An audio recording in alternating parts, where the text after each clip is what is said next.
Okay. It says we are recording, so we'll go in Okay. 5, 4, 3, 2, 1. My people, what is happening? Welcome to episode 3 of Blue versus Blue. I'm Chelsea Blue Zac. That's Sky Blue Joe.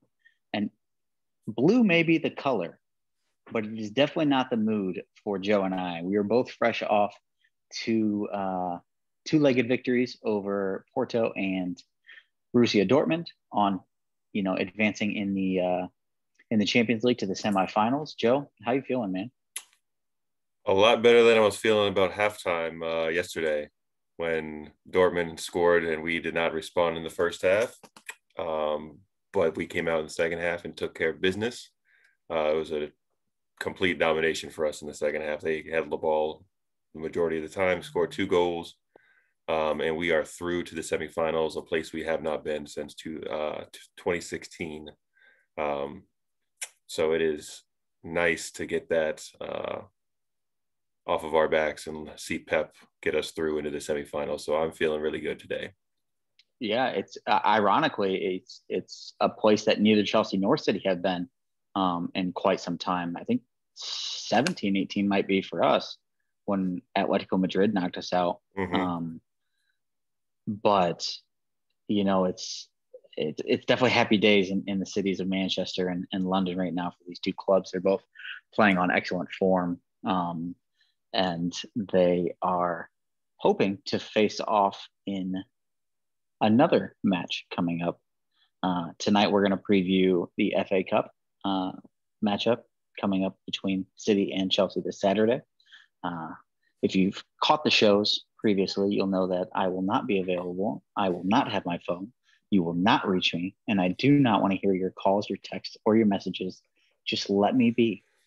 I'll take Ronnie's advice on that one and let you enjoy your vacation.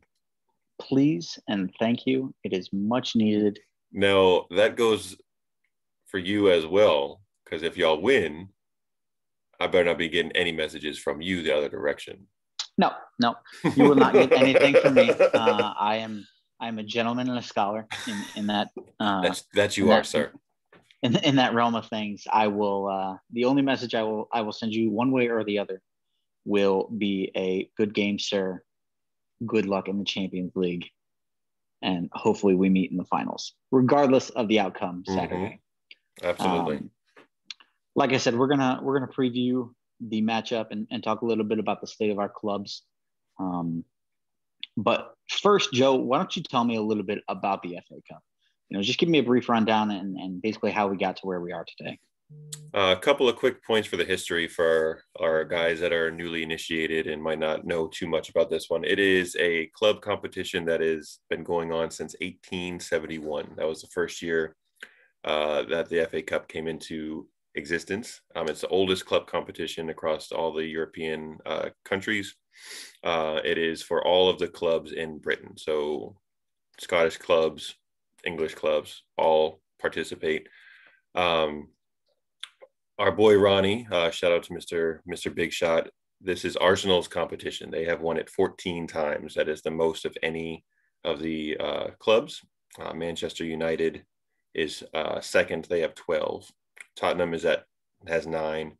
Villa, Aston Villa, Liverpool, and Chelsea all have 7 titles, and Manchester City is tied with Blackburn and Newcastle with 6 total. And Arsenal also has the most finals, so they've been there the most. So this is certainly their competition as far as titles go. Not this year. Not this year, though. Not this year. Also, there are 43 different clubs in the history of the competition that have actually won and hoisted the trophy. So this competition has a history of having some David versus Goliath matchups that go in the favor of David, too. If you're looking for a competition where the smaller clubs routinely beat the bigger clubs, this is the one for you, because it does happen on a regular basis, even though the top,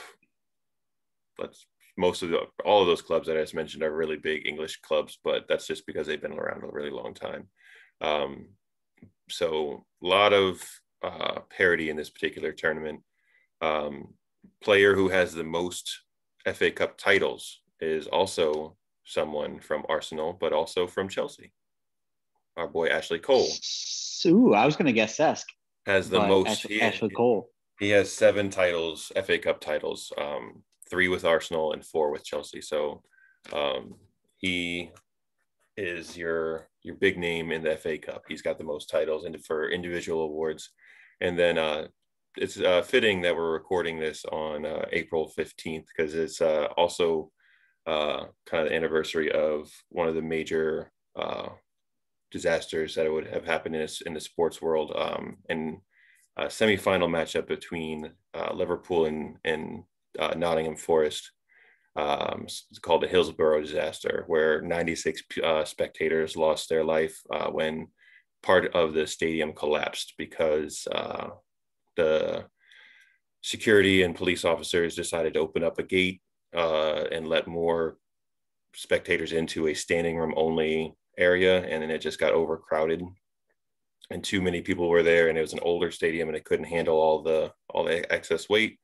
And just a really tragic event. There's a 30 for 30 documentary on this particular incident, and it's a really, really good watch. It'll definitely get the emotions going. And so it's fitting that we're talking about all things FA Cup tonight, since this happened in 1989 on April 15th. So that's a little bit of the key points that I had written down for the FA Cup. What do you got there, my friend? Yeah, and to highlight that, we talk a lot of crap about Liverpool and the club as a whole, and I know neither of us are giant fans of Jurgen Klopp, but you never look back at the Hillsborough disaster and just think anything other than the sadness that it brings. You have such an event that brings people together and people can watch and enjoy, and just for it to turn out the way it did is just awful. It's how Liverpool got their "You'll never walk alone" slogan. And if you haven't heard the song, I highly encourage you to listen to it. I actually highly encourage you to listen to it by itself, and then listen to it being sung in the stadium by the fans, and you'll get goosebumps regardless of your affiliation to team. It's something that even as an outsider, as a Chelsea fan, I would love to witness in person. For sure. But for me, the FA Cup is one of those things that I always thoroughly enjoy. It's probably third on the priority list, unless you're not in the Champions League. If you're not in the Champions League, then obviously, at least for me, the FA Cup takes precedence over the Europa League. But that's just me. I think the prestigiousness of the FA Cup trumps the Europa League. And it's just a competition that I've always wanted to do well in. And historically, Chelsea have done well. They haven't always done well as a club. And, just to segue into a little bit of brief history about our two clubs. Chelsea was founded in 1905, and the ironic thing is Chelsea's actually one of the youngest clubs in the Premier League. They were founded, I think there's only 3 clubs that were founded after them, Swansea and a couple of others. But all your big clubs were all founded far, far earlier than what Chelsea were. Now, some of them weren't founded as the actual team that they are now. Like, I know City wasn't always Man City. United wasn't always United, and that kind of thing. But, Chelsea was founded in 1905 by Gus Mears, and Mears bought the Stamford Bridge Athletic Club with the idea of turning that into a soccer team, football team. Originally, he tried to get Fulham to play their games at Stamford Bridge. So, if over the course of history, you could have seen Stamford Bridge be red, white, and black, and in the Fulham colors, which is really weird to think about. You ain't kidding. A lot of people don't realize that Chelsea is actually located in Fulham. Fulham is I don't know how to describe it for everybody, but most, like for me, the easiest way is a county. So you have counties in each state. Fulham is like a county inside of London. They call them boroughs, but uh, Chelsea is actually located in Fulham, and so Fulham stalled on the deal, and that in turn made Gus Mears found his own team, and they started out relatively awful. They had mild success. But the thing that Chelsea had was they had Stamford Bridge, and they were actually the first professional British team to average 40,000 fans in the stadiums. And that was back in like the 20s and 30s. So to think that you could average that many people at a soccer match that long ago is pretty cool to think about. But that didn't necessarily translate to success for Chelsea, and they went through up and downs all the way up. Even in the 70s and 80s, when Chelsea brought in Ruud Gullit to be a player manager, back when that was still a pretty prevalent thing. Chelsea had some big names. They had, Zola and Hullet and that like type of player, but even then didn't translate really to any type of serious success until Chelsea was bought by Roman Abramovich in 2003. For those who don't know who Roman is, he's a Russian business owner who made all his money in the steel industry. So unlike most football team owners who come from some sort of oil money, Roman did his through steel. Really no difference when you look at it. It's an influx of major amount of cash in a club, and that's when Chelsea started to take off, and when you started seeing the successes when he came, and they became a prominent club. And it's actually when I started liking the club. And I some people may look at that as being a bandwagon fan, but truthfully, when I started getting into soccer, at a club level and more than just the World Cup, it was during that time, when I was graduating high school, and Chelsea was relevant. Sorry.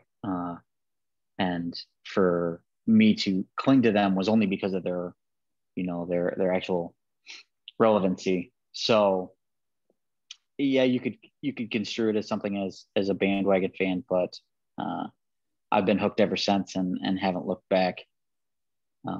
So I'm excited. I love this competition. I love this game. I'm excited for Saturday, even though I'm gonna disconnect from the world. But yeah, tell me a little bit about City, Joe. We were founded as actual Manchester City in 1894, I believe. So we've been around quite a long time, with not a whole lot of success as well early on. We're not one of those clubs that have a whole lot of positive history dating back to when we first started. You guys have heard me talk about it on our shows on the scene. Typical City. We were talking about this kind of before we started recording this. That City tend to find very interesting ways and that you wouldn't expect to lose games or to have what could go wrong would go what could go wrong will go wrong when it comes to City's past up until about 2008 when Sheikh Mansour from the United Arab Emirates came in and bought the club and pumped in all that money from the Middle East over here. Won our first Premier League title. And the Premier League's been around since 91, 92. 91 was the first year of the Premier League. So prior to 2012, when we won the Premier League, that was our first English title of any kind, really, since 1968. So 44 years it was between any kind of winning, like major winning for the club. So they won the FA Cup in 2010. So that was prior to the Premier League. That was our first trophy in a very, very long time. Um,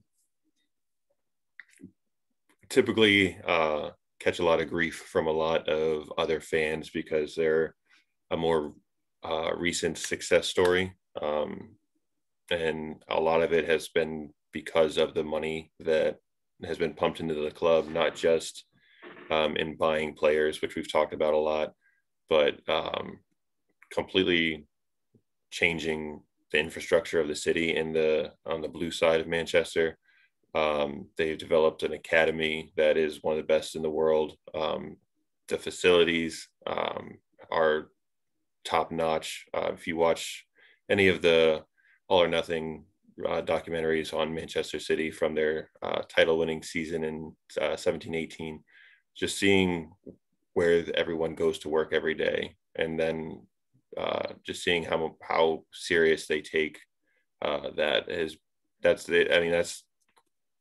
part of, we'll probably talk about this a little bit later, but part of the reason why I have an affinity for this club, not just because of what they do on the pitch, but a lot of it is what's done off of, and they put a lot of money into that as well. So I got into City in 2010, right around the World Cup, around that time. So prior to the winning, Joe got in there, but again, it's a big club.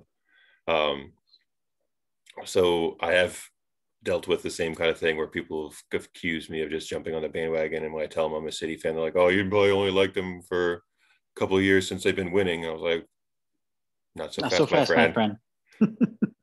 We hadn't won anything when I first started liking them." So, so for us, it's uh, and for us, it's a big one. A big part of the history is that we're in the same city as one of the most successful clubs in world football, in Manchester United, and have always lived in their shadow. Seeing your rival of 8 miles consistently lifting trophies year in and out, year in and year out, a lot of times multiple trophies for the big chunk of your fandom, is such a difficult thing to deal with if you're on the blue side of Manchester and a citizen. That's one of our couple of our nicknames as fans of our club. Just seeing that on a year in and year out basis, and seeing that rubbed in our faces constantly was tough. And over there, especially when you're living that close to uh, people that you're friends with and interact with on a daily basis. And over there, it's huge. Like, you walk down the street and people will just start talking about it. And when you're 8 miles apart, and it's not a very big city, and London is huge. We said there were 6 clubs in the Premier League that call London home. London's a very, very big city. Manchester is not. It's in the northwest of England, and kind of a more industrial type town So compared it's a to very blue collar town. very blue collar. And City has kind of embodied that for a little bit less more lately since we've had the money come in, but they still, under Pep at least, are kind of have that work ethic that exemplifies in the city and the fans that follow the club. So Yeah, you're getting a little more posh though. true. You're Without a getting a little doubt. more posh. No doubt about that. And I mean, truthfully, that's most of your big clubs will all, once they start having success, they're going to have that kind of air about themselves.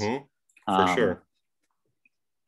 The one thing I will say that I have so much respect for with Sheikh Mansour and Roman Abramovich is that they're one of the few clubs in the world who have devoted large amounts of money into the infrastructure of their club, the academies of their clubs, and almost most importantly, the women's side.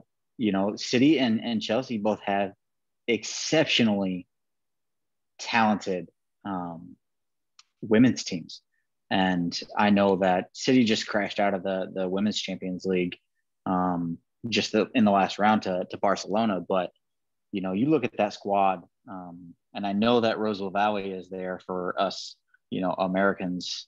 And I think I think there's a couple more. Sam Mewis is there, I think, Mm-hmm. and there's one more that I'm not remembering. I can see her face, but the Yep, name is not coming to me. yep. Um, like The the I have Christine Press and Carly Lloyd, and that's not it. Tobin Heath, Tobin Yep, Heath. there That's you it. go. I knew I would remember it. Um, but you know, Chelsea and City share a lot of very common interests in the fact that they've built their teams very, very similarly. They act very, very similarly in business in the way they conduct themselves, um, and the way that they treat their employees, and it shows. The one thing that I don't think anybody could ever say about our two clubs is that they are run poorly and they don't treat their employees like valued family members. I have never once seen a negative word about either Sheikh Mansour or Roman Abramovich from that area. And that's kind of refreshing in a world that doesn't necessarily have that. And we talked about this on the documentary show, and I know that both Sheikh and Roman have donated thousands upon thousands, if not millions of dollars during this whole COVID pandemic to helping out not only their workers, but also, healthcare workers and staff and things like that. Um, so for me, that's what I love about Chelsea is not only the history behind it, um, but where they are now and how they conduct themselves now. Because I mean, truthfully, that's to me, history is important, but what you're doing now and how you're changing lives now is more important. I think people all too often cling to history like it's something that uh, is the end all be all. And being a Cowboys fan, I know a lot of Cowboys fans are like that. They talk about the glory days of the dynasty and the triplets and we have 5 Super Bowls. Yeah, well, you haven't done anything since the '90s, so you are now history. You're not relevant now. And that's not the case with both City and Chelsea. And I think that's why I'm so excited for this matchup and possibly, knock on wood, possibly uh, a all English final in the Champions League. But that's another show. If we get there, we'll definitely preview that. We'll cross that bridge when we get there. We Yeah, got two very big matchups prior to that to take care of. yeah, that's the damn truth. You brought Um, up the women's side of things. You know who the three-time reigning FA Cup women's title holders are? yeah, I'm sure you're going to tell me here in a second. The Manchester City, my friend. Oh yeah, well, that's that's a thing, I guess. It is. Um, no, but I'm a huge fan of the growth in the women's game. I said it during the Women's World Cup a couple of years ago that Rose Lavalley was going to be the premier player for the women's national team. I've been a big fan of hers since that World Cup. Big supporter. She wears a fantastic number in 16. I too wear that number, so I can't really knock the girl for her greatness. It's a shame she plays for City though. However, I'm sure there's room in Chelsea next year when she wants to Hey, come and step up to the big leagues. ha ha ha, ha ha ha ha. The great thing about the women's side, though, for kind of our new guys, is the quality of play is just as good as the men's. Like Mm-hmm. there's really no drop off when you're watching a women's game from a men's game. The athleticism is still there. The skill and the quality that the ladies have is a thing to watch, and I really enjoy. They don't. I It's hard to catch a women's club team game, but when the Women's World Cup rolls around, it's some of the most exciting and fun football to watch. Mm-hmm. I've been very blessed. The Chelsea Fifth Stand app broadcasts all the women's games, There you go. so That's I've been awesome. able to catch a lot of them.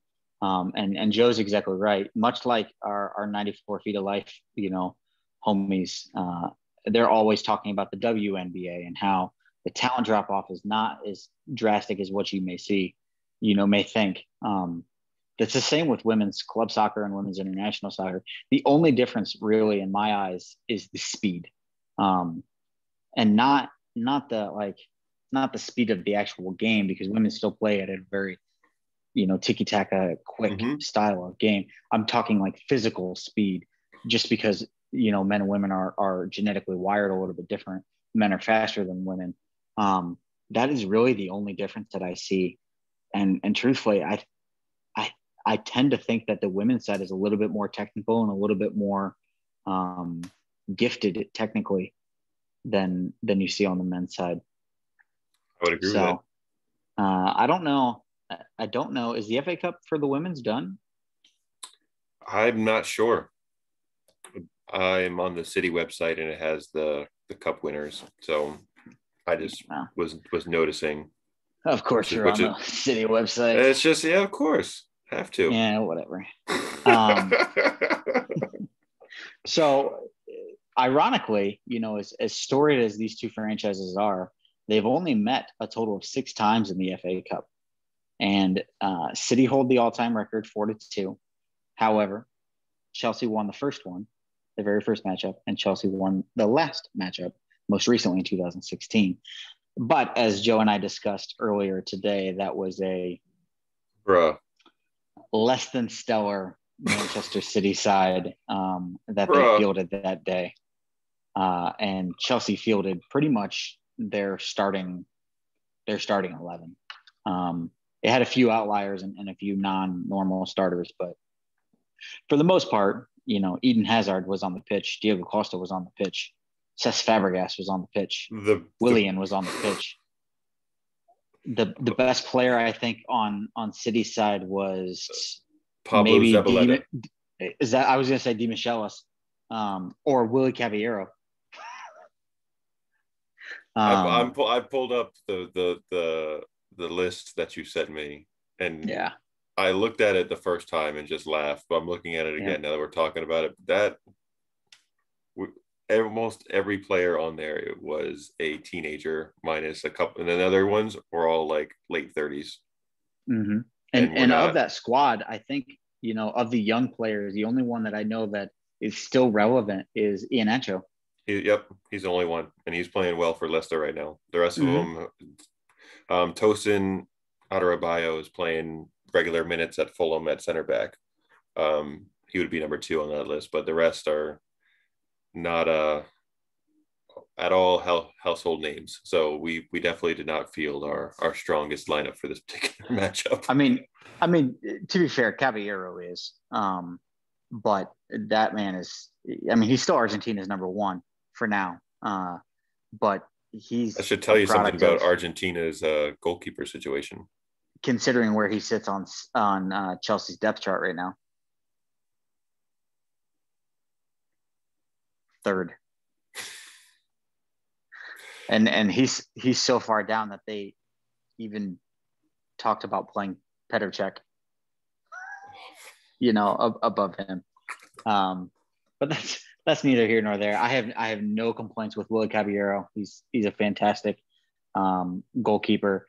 He's just past his prime. Mm-hmm. That being said, Joe, we look at the congestion of fixtures for both these teams. City's in a much better position because I'm not saying they have it locked up, but the Premier League is probably going to belong to City, barring some sort of disaster and some insane run of form from United. I don't really see any other option other than City taking the title, because I think last we looked, it was 9 points or something like that. It's 11 currently, but we have we've played an extra game. So yeah, if United win their extra game, it would be an 8-point. If everything's level and they win, it's an 8-point gap. But that would 8 points is still a lot. With when you only have 6 games left. Yeah, that's a lot to overcome. That's a lot. Chelsea, on the other hand, has a much tougher road. I know that City is going for the quadruple, and I know that that's on their minds. Mm-hmm. But Chelsea right now are still in the Champions League. They are still in the FA Cup, and they're battling for a top four spot to get to the Champions League next year. Now, a saving grace would be if United don't pull an Ole Gunnar Solskjaer and peter out of the semifinals of the Europa League, and they actually clutch it and win it. Then England will get a fifth spot in the Champions League, which would be huge. And that'll save one of the clubs who doesn't finish inside the top four. I think it might be Leicester that is on the outside looking in, and dare I say it, I think West Ham might actually do it. Mm-hmm. Yeah, led by Jesse Lingard. Lingardino, the man has found his home. He is living the dream in West London and enjoying life as a mighty hammer in the claret and blue. Yeah. Whatever. We'll do a blue versus blue on kits one time, and that will not rank highly on my list. That's coming up. We're definitely going to do that next year when all the new Premier League kits come out. And we will probably include the major other clubs from around the world, sure. The PSGs, the Bayerns and whatnot. But let's dig into why we're here, man. Tell me what you're expecting from this Saturday. Tell me what you think the lineup's going to look like. Is Pep going to go for it? Is he going to field his starting 11 that he normally would? Or is he going to field a all FA Cup side? Is he going to do a little bit of a mixture? Tell me where Pep's priorities lie right now. First, for style of play, I would expect both teams to be extremely open and go for goals. I don't really expect the parking the bus technique that we have seen from other clubs against our guys, because we both of our clubs are used to having possession of the ball and dominating that the kind of the flow of the game against other English clubs. I would expect that both teams are going to run a pretty strong side. City, and under Pep at least, have in the FA Cup and the EFL Cup, the other domestic tournament, he pretty religiously sticks with the backup keeper as the first choice. So I would expect U.S. men's national team goalkeeper Zach Steffen to get a run and to still get to start. And I would expect most of the guys that played in the Champions League to get run out. I would expect to see Joao Cancelo over Zinchenko. He did not have a very good showing against Dortmund on Wednesday. So I'd expect him to be out there. Laporte will probably come back in for either Diaz or Stones. Stones did not look good against Dortmund. One of the first games that I can say that he truly didn't. It's been a while since he's had a nervy moments, and that was definitely one of them. Even Ruben Diaz didn't have his best game, so the whole back line was a bit unassured in the first half. They seemed like they got it corrected in the second half because there was far less nervy moments for me, but it's really your only weakness when you look at your team. Yeah. And if you can call a weakness of a team that's sitting in first place and in the semifinals of a Champions League, I say it's a weakness, but relatively, it's a good problem to have. Mm-hmm. So I would expect Laporte to get back in there. I think he would. I would think Jesus is going to get put back in for this one. We had a tough time against Dortmund not having a designated striker and someone in that position. And granted, Jesus is a little bit more of not a traditional just hold the ball up and let players run off of them kind of forward. But when we have Kevin up front, he is given license just to roam wherever he feels can get the ball best and pop up wherever. And when that happens, there's just nobody in the middle of the field that's there as an option or a target for anybody. And sounds like Chelsea. Yeah. And that can create some issues going forward where you don't have someone, you can't just cross the ball into the middle from wide positions. You have to work the ball and have string so many passes together to get closer to the goal to create your chances. So I would think Jesus will probably get some run. I don't think Sergio is going to be fit, so we're probably not going to see him That as was going to be a my question. Was I feel like your best opportunity is to start Aguero. Traditionally against Chelsea, he does very, very well, but I didn't know that he was facing fitness issues. he didn't make the traveling squad to Germany for a muscle injury, is what they said. Now, is it truly a muscle injury, or is it a he's just not trying to play right now? And we want to play other people, so we're just going to say he has a muscle injury because it's believable because that happens Yeah. quite frequently for him. So it also could be they're planning on playing him this weekend, and they just didn't want there to be any issues crop up even in warm-ups or anything like that. So, but I would expect probably Jesus to get some run. I think he brings Sterling back in to try to generate some form for him because he's Bring been bring Mahrez back out here. he's hey, he's been in good form lately. So Yeah, his good form is still not as good as Sterling's mediocre form. completely agree. So I Kevin is probably will be there. He better not take Phil out after scoring two goals, game winning goals in both ties against Dortmund. So Phil should be out there. We have a lot of options at midfield, so it depends on who he decides to put out there. But I think the big guns will be there for sure. We play on Wednesday, so we have plenty of time to rest after this one. It's one of my friends in my city supporters group brought up a good point that you guys play Tuesday and the game is being played very close to home for you guys. Meanwhile, Mm-hmm. where you went to Germany, traveled back on Thursday, then have to go down to the game. It's in London, isn't it? Yeah, I think it's in Brighton. Brighton. Um, Yeah. but So regardless, it's not a it's super not far a distance. right for. So we're traveling all over the place, and the teams on the other side of the brackets haven't played since last weekend. So they Mm-hmm.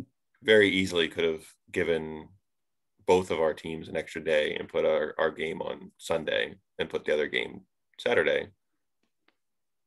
But here we are. So Yeah. Yep. so I would I expect a strong side. I think it's going to be very open and attractive football. I love the way both teams play. Um, I love passing. I love seeing that. And both teams work really hard off the ball to win it back, which I think which is great. So you're going to have to be on your game and be on point with all your passes, or because both teams are also very clinical on the counter attack. So yeah. what do you Um, think? What do you think TT is going don't to put out there, my friend? don't shoot the messenger. Um, but I don't see an open game. No. I hate to say it, and it pains me because you and I both know that I prefer an open style of game. I don't think Tuchel is going to bring out his best side. I think it's going to be a more FA Cup driven Mm-hmm. 11. Um, Kovacic is still injured as far as I know, so he definitely won't feature. Conte, we have to keep him healthy, so he's probably not going to play.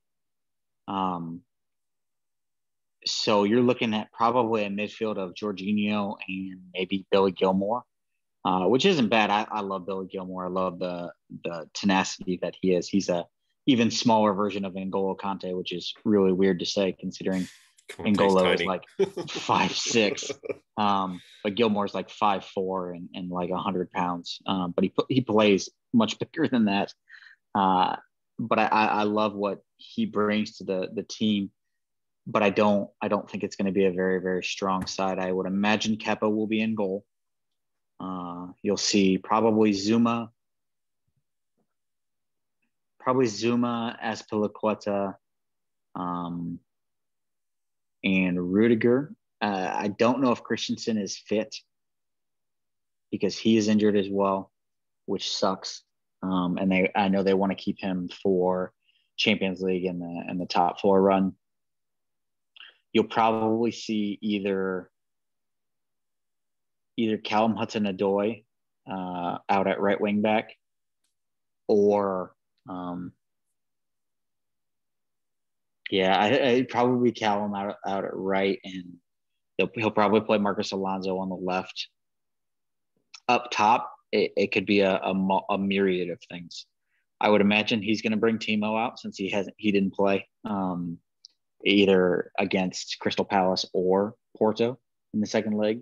So he's due for some minutes. And if you're going to potentially trot him out there against Real Madrid, then you're going to need to get him some actual game time minutes. On the right-hand side, I would imagine it'd probably be Ziyech. Again, I'm mentioning all names that are all, top level players. And that's the thing that Chelsea and City both have the luxury of having, is their second and third string players are all probably starters at a lot of lower level teams. The man that I'm most interested to see is who lines up top. Does, for whatever reason, Thomas Tuchel has three strikers. One is now a winger named Timo Werner, and the other two he just doesn't want to play. He really just doesn't want to play him. Olivier Giroud was great in the group stages, but he really hasn't gotten many minutes. He tried it out, at the end of the Porto match. And then you have Tammy Abraham. And, as we discussed a little bit before the show started, Tammy for me is a huge mystery. And I cannot understand for the life of me the treatment that he's getting under Tuchel. And Tuchel has said that it's nothing personal. And it's not personal from like a personality standpoint, because Abraham has been fantastic. He's been a real big team player. He was out taking pictures of players that were playing after the Porto match. So he's been fantastic on that. But there's just something about Tammy that TT doesn't like. And I cannot figure it out for the life of me. He's still Chelsea's joint Premier League goal scorer. And he's featured in 123 minutes in 18 games for Chelsea since Tuchel took over. Like, that is abysmal. There's two strikers not in the top half of the Premier League table that have featured less than Tammy Abraham since Tuchel took over. One is an Aston Villa backup striker, and the other one is Arsenal's like fourth string striker. So when you have players who are all getting more minutes than Tammy, it's hard to understand. And if Tammy doesn't start Saturday, I think we have seen him for the last time in a Chelsea jersey, and that sucks. Like it's the same feeling I got when Chelsea let KDB go. It's the same feeling I got when they let Romelu Lukaku go.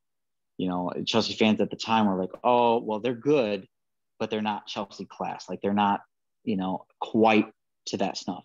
And maybe they were right at the time, but it's a case where you can't see the forest through the trees because you're so blinded by, what you have right in front of you right now.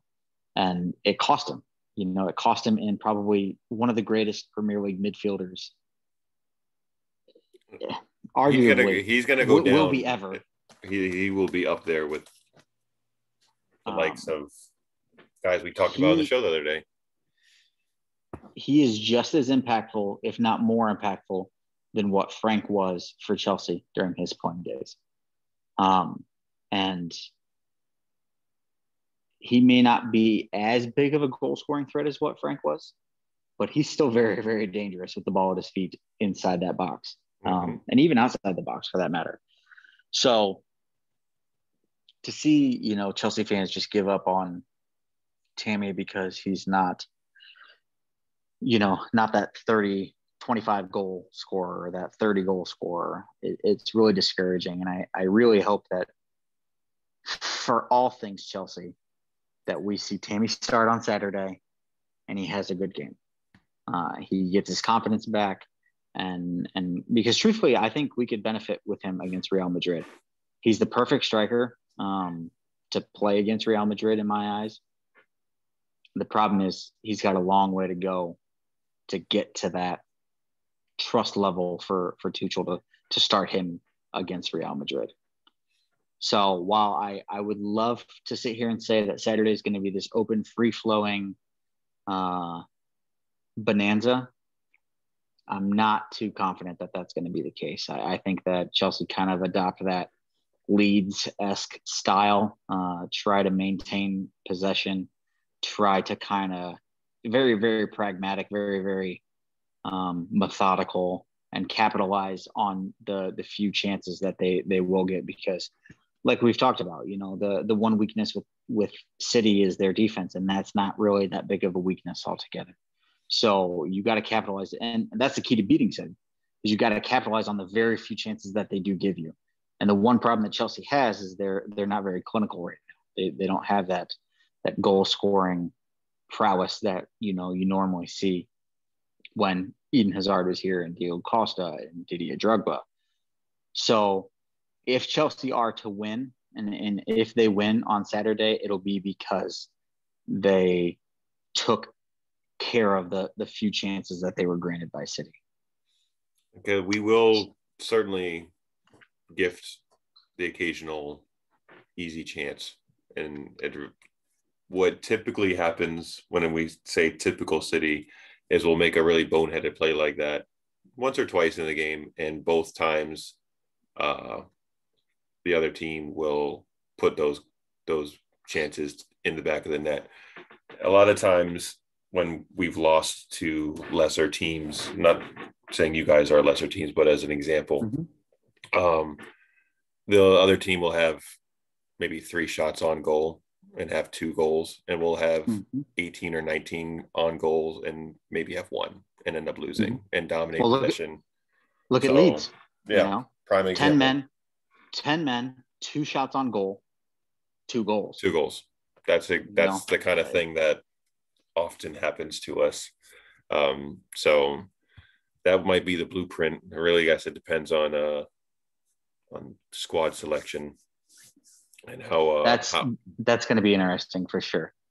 What I find interesting in these situations is that both of our teams are accustomed to having the ball. So seeing what happens if Chelsea decides to sit back and not press as much or don't want and allow City to have the ball for a while, and how, because they're not accustomed to playing that style, that kind of contrast always fascinates me when watching games like this, because our team, like I said, both of our teams are accustomed to having the ball. When you're not accustomed to playing without the ball on a regular basis, it definitely provides an interesting dynamic, because it's so different from how you're used to playing.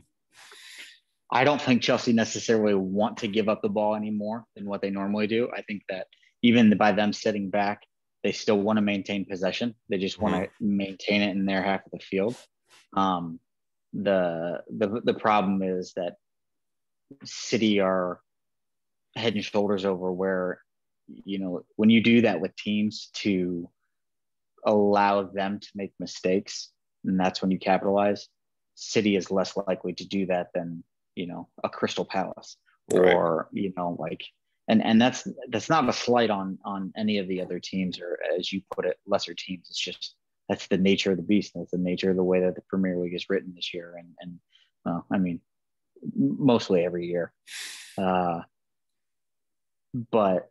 it's, I don't know, man. Like I really want it to be like, I would absolutely love for both teams to just line up their best 11 and just say, fuck it. And let's go. Let's have at it, baby. Yeah. Just see, because it's just like a Champions League final. It's the semifinals are one-off matches. So this isn't over 2 legs. It's a one match and call it a day and see what happens. So the FA Cup, when you get into the semifinals, is always interesting, because most of the time, and look at, the Chelsea Man City matchup in 2016, one team tends to go strong and the other team tends to go more youthful or sub driven. And it makes me wonder if Tuchel will prioritize a top four finish in a possible Champions League victory over an FA Cup. And if that's the case and he does rest a lot of his starters, then, it could be the exact opposite of what we saw in 2016. It could be 5-1 for City, on the other side. It's funny that when we met last time, it was in 2016, and that was last time City had made it to the Champions League semifinals and were involved in a lot of competitions at once, which is why Pep not Pep. Was that Pep that year? Yes, that was his first year. No, 2016. That was last year of Manuel Pellegrini. So he chose to rest because I think we had a big either Premier League game or big Champions League match coming up that they needed to focus on. So that's also one of the interesting things that comes into the scheduling and the seasons in English football is the number of games that we're playing when you're involved in all of these competitions late. You have really, really big, important matches like quarters and semifinal matches that you have to decide which one you're going to prioritize. Like you have, because City right now, we have the Carabao Cup final coming up, and then like 3 days after that, we're playing PSG in the semifinals, and we have a semifinal against you guys this weekend. So it's just a lot of really big matches happening at once. I think all it's going to take for City is, and this is just hypothetically, say they lose this match against Chelsea. I think from there on out, they field nothing but strong sides, for the rest of them. Now, if they win this match, I could see them fielding a less strong side against Tottenham in the EFL. They're playing Tottenham, right? Mm-hmm. Yep. I could see them fielding a less than normal side against Tottenham, just due to the fact that the Champions League is coming up right after that. Yep. And PSG is not a team that you can take lightly. You have to field. You can't just rest somebody, unless they're injured. You have to have your best team out there. And so that is my worry for Chelsea, is that because right now we are fighting for our lives for the top four. We are still in the thick of things for the Champions League. And I think that Tuchel may look at this as an opportunity for him to not necessarily experiment, because he's not going to change formations. He's pretty much said it that he's going to ride this formation for the rest of the year. And then in the off season, they're going to decide which kind of transfer approach to take, whether they want to redesign the defense and change formations, or continue with this and redesign the team based on that. Right. I think they've made it abundantly clear where they want to go from here and what type of players they want to acquire in the summer. But we'll cover that in a summer transfer episode. Extravaganza. Yeah, you're gonna see a lot of us this summer. So it's gonna be a wild summer with all the potential names leaving and going and changing places. So before we go, Joe, I wanna hear it. What's your prediction? Give me a score line for this weekend. I am gonna go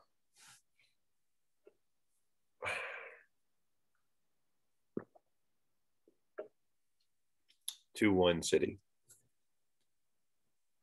I was thinking of going 3-2, but I don't think there's going to be as much scoring. I think the play might be a little bit more free flowing, but I'm not sure either team is as clinical as they could be currently. So there might be a lot of chances flying for both teams, but I'm not sure that they're actually going to be going in the back of the net. So I'll go 2-1 City.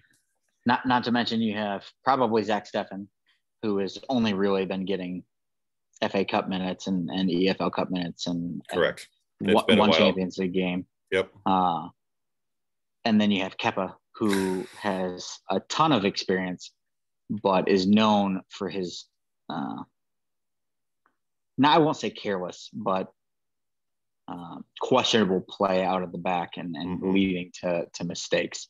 So I would be really surprised if Mendy is in goal. I wouldn't be all disappointed if he was. But, right. The one thing that Chelsea does have an advantage going into this, no matter who we field and no matter what lineup we field, is that we haven't conceded a lot of goals. Barring that, that one outflyer against West Brom, they've conceded pretty much five goals through all competitions. Other than that, like I said, that match. So I know that Sterling's not on great form. I know that Gabriel Jesus is not on great form as far as like finishing goes. So as long as you have KDB and Foden, I think that's where your chances will come from. Gundogan, I don't know if he'll play, but if he plays, he's another one that you got to watch out for. Whereas with Chelsea, who knows? Who knows where the spark comes from? And a lot's going to depend on who plays. If Mount lines up, and he plays, then he's going to be a talisman. If Pulisic plays, I could see him being the catalyst. I really don't expect to see either of those two. I'd be really kind of disappointed if they do play. I'd rather see them against Brighton, on Tuesday in the Premier League. But Timo has his chances, but he's far from clinical. Both of these teams are struggling from finishing issues, and they both are going to field keepers who are either A, unproven, or B, a little bit reckless. So it could be one of those wild games. I'm going to go 1-0. I think it's going to be a 1-0 win for City. So, as much as I don't want to see that happen, I really want to win the FA Cup. And I talked about this in the Stoppage Time show on Tuesday. If for whatever reason we don't win the FA Cup and we don't win the Champions League, then this will be the first season in the Roman Abramovich era that we haven't won any silverware. And that's no bueno. I don't like that. I don't like being sorry, big shot, but I don't like being equated to Arsenal and Tottenham and trophyless Tottenham. You can say Manchester United right now too, because they haven't been winning titles recently either. Very fair few play, trophies. but I'm not trying to get labeled as a Manchester United hater any more than I already am. So I'll take full credit for it then. Yeah, but you're a City fan, so that's to be expected. I'm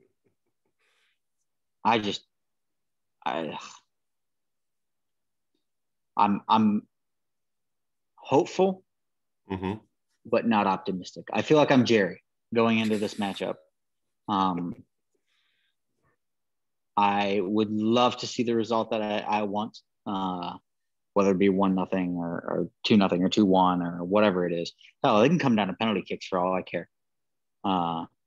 That'd be some exciting shit if it was penalties with Stefan and if Kepa gets the start in goal. That would be some interesting watch. Maybe Tuchel will try and sub him out for Caballero and we'll go through that whole, shake him off too. It'll be like deja vu all over again. Oh my God. Oh man. But I will say this. I wish you all the best of luck Saturday. I hope that it goes the side of Chelsea Blue, but I will not be all too surprised if it goes Sky Blue. Well, best of luck to you as well, my friend. I have no ill will towards Chelsea at this point. So there are lots of other teams that I despise a lot more. And I have an affinity for you now. So that means Chelsea kind of like, they're okay in my book. So how about this? I'll send you a Sergio Aguero jersey. Hey, when Hey.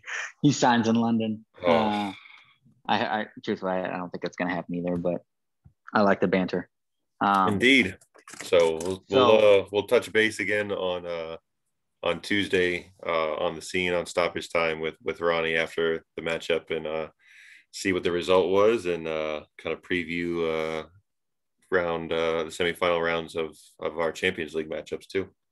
yeah, and it's and not to mention any spoilers, but the shit talk in Madrid has already started. Um, so I'm excited to discuss this. I'm excited to That's what they do. yeah, oh yeah. So I'm excited for the semifinals and uh, just see some beautiful football because Mm-hmm. that's where we're at. We're at that stage in the game where you see a lot of beautiful football. So Joe, thanks as always for joining me on Blue versus Blue. I think that's going to be it for us. I'm Chelsea Blue Zac. That's Sky Blue Joe, and we are signing off.